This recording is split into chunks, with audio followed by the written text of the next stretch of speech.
And I want to welcome you to the Alaskan Matchmaker series. This is a series that's written by myself and Anna J. Stewart and Cari Lynn Webb. Some of you may or may not know that we have been critique partners for, maybe 14, 15 years.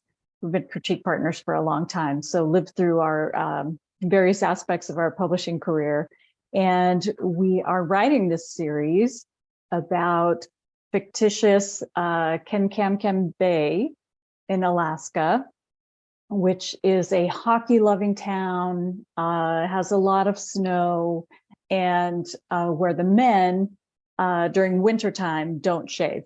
They just get their beards. Actually, I live in Oregon, and a lot of men don't shave in the winter here either, so that's kind of fun. But the premise of the series is that these guys that are, outdoorsmen or hockey loving, there's a lot of ice hockey in the series, are going to be challenged to test their romance quotient, I guess, and play Cupid. So the home base of this series is the Bar and Grill, so the K-Bay Bar and Grill, which is run by a man named Coach. Now, Coach used to be a coach in the NHL and made his fortune there and bought into a couple of different farm teams in the lower 48. And but his wife was originally from K-Bay, so he came home there to retire, and he coached our three heroes in this first installment in their high school hockey careers, ice hockey careers.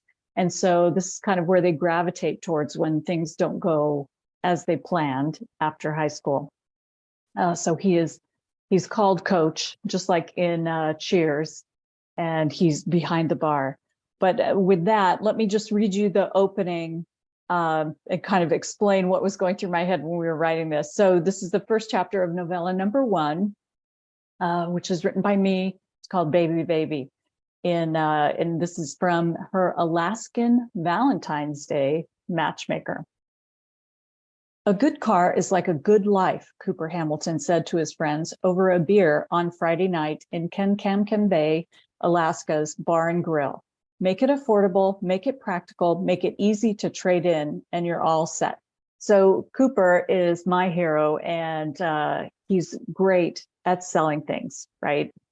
It's politically incorrect to say he could sell ice to Eskimos, right? But he could basically do that. So his comparison to a lot of things in his head throughout the story are to making a used car sale. A good car starts up and goes no matter how bad the storm, Gideon Walker added, tightening the knot on his don't leave home without it blue tie. So Gideon Walker is Anna J. Stewart's hero, and he's currently in banking. He's kind of a finance whiz, a numbers guy. Nothing keeps a good car stuck in your driveway. Ty Porter, that's Cari Lynn Webb's hero, Ty Porter scratched his full dark beard, the one that gave half the men in town beard envy, and channeled his inner cynic. Unless it runs out of gas, right? So a great car can start in any weather unless it runs out of gas. So Ty's kind of a pessimist. Coach, the bar's owner and bartender, rolled his eyes, and Coop couldn't blame him. In their high school years, Coop, Gideon, and Ty had strutted around town looking down their noses at K-Bay because they were destined to leave for better things in the lower 48. Now they'd become a sad cliche. Oh, boo-hoo, right? A fixture at the K-Bay Bar and Grill, always taking up the 3 seats at the elbow of the bar near the kitchen, as demoralizing as the 0-0 score of the hockey game on television. There were other fixtures in the old bar, of course, the large brass bell that hung over the beer taps and the hand-painted sign above the mirror proclaiming it a nag-free zone, and the other regulars at their regular seats.